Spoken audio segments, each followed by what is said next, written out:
बर्फीले पानी में बम डालकर कुछ धमाके करने पड़े। तभी उन्हें हेडक्वार्टर्स से कॉल आया। उन्हें चेतावनी दी गई कि उनकी लोकेशन पर बहुत ही खतरनाक तूफान आने वाला है, इसलिए जल्द से जल्द जूलिया और ऑस्कर को वहाँ से निकलना होगा। उनके नजदीक घूम रही एक रशियन सबमरीन ने कुछ अजीब और तेज आवाज महसूस की जो उन्हें भी खास समझ नहीं आई। सबसे हैरानी की बात ये थी कि समुद्र की लहरें नीचे से ऊपर की तरफ उठ रही थी। जूलिया के स्कैनर्स अजीब तरीके से काम करने लगे और उनके कैंप के आसपास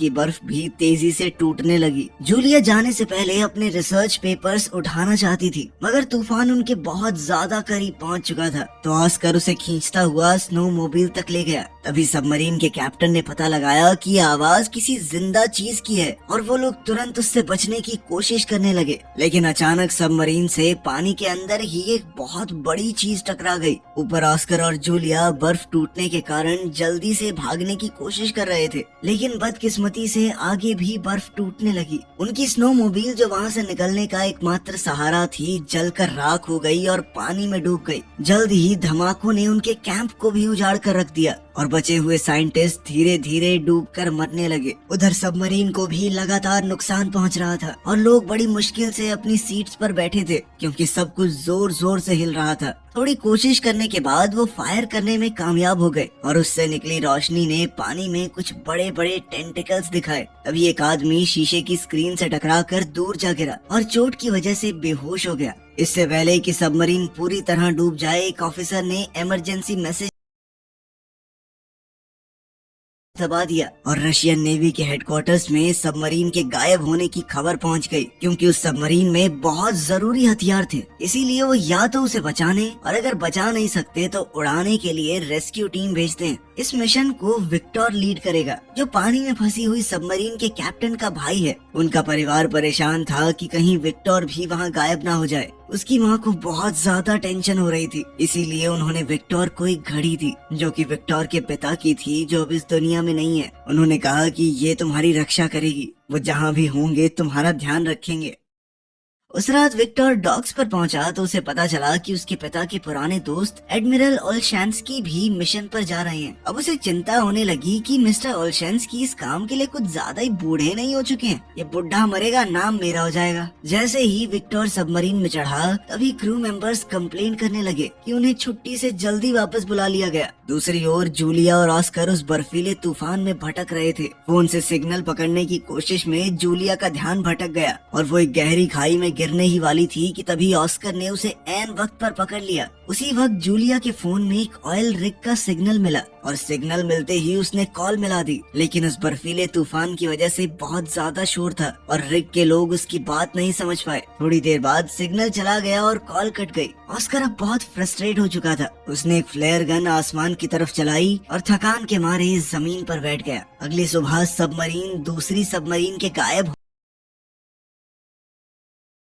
होने वाली जगह पर पहुंची। बहुत तैयारी के बाद वो लोग पानी में उतरे। जहाज के क्रू ने नोटिस किया कि ओलशैंस्की विक्टर को एक प्राइवेट रूम में ले गया था, जहां कुछ सीनियर ऑफिसर्स मौजूद थे और उन्हें एक रिपोर्ट पढ़ने के लिए दी गई, जिसे पढ़कर सब लोग बहुत ज्यादा परेशान हो गए। जल्दी ही पुरानी सबमरीन के गायब होने को लेकर अफवाहें फैलने लगी। वहीं दूसरी तरफ जूलिया और ऑस्कर को एक बुई बर्फ में फंसा हुआ मिला। बुई दरअसल एक ऐसा डिवाइस है जो पानी में तैरते हुए आसपास के जहाजों को सिग्नल भेजता है। तब उनके मन में उम्मीद जाग गई कि कोई तो उन्हें ढूंढने जरूर आएगा। इसके बाद वो इधर उधर भटकना बंद करके वहीं रुक गए। जब सबमरीन को बुई का सिग्नल मिला तो दोनों तुरंत उसी दिशा में बढ़ने लगे। अचानक से बहुत सारी वेल्स सबमरीन के चारों तरफ मंडराने लगी, मगर क्रू मेंबर्स भी बिना उन्हें चोट पहुंचाए नीचे जाने की कोशिश करने लगे। एक वेल गलती से स्क्रू हेड से टकरा गई। तभी ओलशैंकी ने क्रू को सोनार चालू करने को कहा, जबकि विक्टर इस बात से सहमत नहीं था। जब सोनार को एक्टिवेट किया गया तो वेल्स थोड़ी दूर चली गई, लेकिन पलक झपकते ही वापस पास आ गई। क्रू को कुछ भी समझ नहीं आ रहा था कि आखिर ये क्या हो रहा है। और तभी अचानक से सभी व्हेल मछलियां वहां से चली गई। पता चला कि उस एरिया में एक लो फ्रीक्वेंसी की आवाज आ रही है और अचानक ही समुद्र का निचला हिस्सा ऊपर उठ रहा है। तभी अचानक अंधेरे में एक बड़ा सा टेंटिकल हिलने लगा और सिर्फ अपने एक ही वार से उसने व्हेल को मार डाला। सबमरीन के क्रू को तो ये आवाज सुनाई नहीं दे रही थी। तभी उनका रेडार सिग्नल देने लगा कि एक बहुत बड़ा जीव उनके सबमरीन से टकराने वाला है। ओल्शेंस्की को लगा कि शायद किसी दुश्मन का जहाज आ रहा है, इसीलिए उसने क्रू मेंबर्स को फायर करने का ऑर्डर दिया। लेकिन विक्टर को ये ऑर्डर सही नहीं लगा, इसीलिए उसने क्रू को जल्दी से छुप जाने को कहा। सबमरीन बर्फ की दीवार में क्रैक के अंदर चली गई। जब भी सबमरीन बर्फ से टकराती तो हिलने लगती और रेडार की आवाज भी और तेज होती जा रही थी, जिससे हेडफोन्स लगाए हुए लोगों के कान दर्द करने लगते हैं। जैसे ही वो अजीब दुश्मन उनका पीछा करता है, क्रू को सबमरीन रोकनी पड़ी क्योंकि एक दीवार ने उनका रास्ता रोक लिया था। खुशी की बात ये थी कि उनका पीछा करने वाला वो अनजान दुश्मन तब तक जा चुका था। जब क्रू सबमरीन के डैमेज का अंदाजा लगा रही थी तो ओल्शेंस्की विक्टर को डांटता है कि उसने बिना सोचे समझे रिस्क लिया। अब उनके पास कोई ऑप्शन नहीं बचा, तो अब उन्हें सबमरीन को ठीक करने के लिए पानी के ऊपर आना होगा। पूरे भरोसे और हिफाजत के साथ पहुंच जाएगी आपकी अपनी दुकान अमेज़न। आना होगा। वहीं जूलिया और ऑस्कर कुछ पत्थरों के पास चिपक कर गर्मी लेने की कोशिश कर रहे थे। अचानक बर्फ टूटने की आवाज सुनाई दी और सबमरीन पानी से बाहर निकल आई। सबमरीन में से लोग तुरंत बचे हुए लोगों को देखकर उनसे मिलने के लिए आए। ये पता होने के बावजूद भी कि ये लोग उस सबमरीन के तो नहीं हैं जिसके ऊपर हमला हुआ था। क्रू मेंबर्स ने उनकी बात ध्यान से सुनी। विक्टर ने बुई को चेक किया और फिर ओल्शेंस्की से बात करने गया। ओल्शेंस्की का कहना था कि इन दोनों को थोड़ा खाना देकर यहीं छोड़ दो, क्योंकि हो सकता है कि ये दूसरे देश के जासूस हों। लेकिन विक्टर ने उन पर थोड़ी दया करते हुए उन्हें सबमरीन में बैठा लिया। मरम्मत का काम पूरा होते ही सबमरीन फिर से पानी में चली गई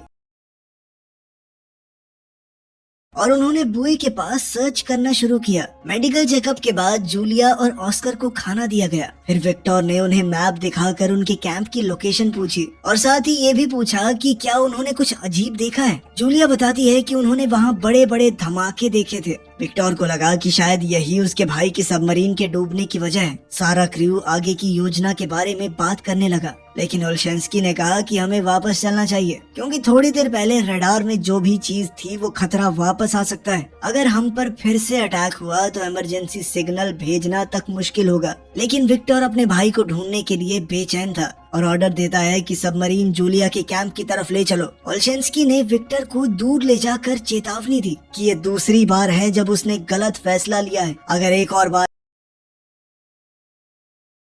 ऐसा हुआ तो सब कुछ खत्म हो जाएगा। विक्टर ने अपने एक साथी को समझाया कि हमें जल्दी करनी होगी क्योंकि अगर दूसरी सबमरीन में कोई जिंदा है तो उसके पास ऑक्सीजन कम ही बची होगी। तभी जूलिया को एक अजीब सी आवाज सुनाई दी। ऑस्कर कहता है कि ये सोनार की आवाज है जो दूसरी सबमरीन को ढूंढ रही है। खोज कुछ देर तक चलती रही, लेकिन फिर रेडार दिखाता है कि वो अजीब दुश्मन फिर से उनका पीछा कर रहा है। विक्टर ने क्रू से कहा कि पहले की तरह एक छुपने की जगह ढूंढो, लेकिन इस बार उनके आसपास कोई इस तरह की जगह नहीं थी। लेकिन वहीं पास में एक ऑयल रिग मौजूद थी, तो विक्टर ने सोचा कि वहाँ पर छुपने की जगह मिल सकती है। जब सबमरीन पानी की सतह पर आने के लिए तैयार हो रही थी, तब ऑयल रिग के सभी वर्कर्स समुद्र से उठ रहे बड़े बड़े